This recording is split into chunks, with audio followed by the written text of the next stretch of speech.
గారు నాకు పర్సనల్గా కాల్ చేసి చెప్పారు.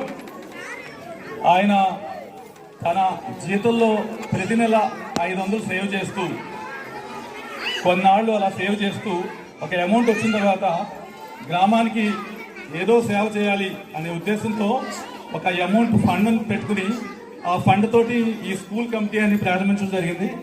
అద్భుతమైన విషయం ఏంటంటే ఈ స్కూల్ కమిటీకి విశేష స్పందన వస్తుందండి.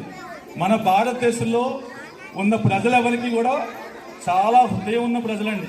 ఎస్పెషల్లీ బావాజీపల్లి ప్రజలు చాలా విశాలమైన హృదయం ఉన్న ప్రజలు. ఎందుకంటే విశేషమైన రెస్పాన్స్ అది చాలా నాకు ఆశ్చర్యం వేసింది.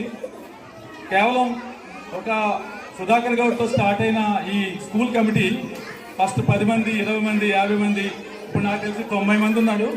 నేను ఆశ్చర్యపోయాను. ఆల్మోస్ట్ 8-9 లక్షలు కలెక్ట్ చేయండి అంటే ఆయన టార్గెట్ కూడా 1 lakh 2 lakh అనుకుంటున్నాను.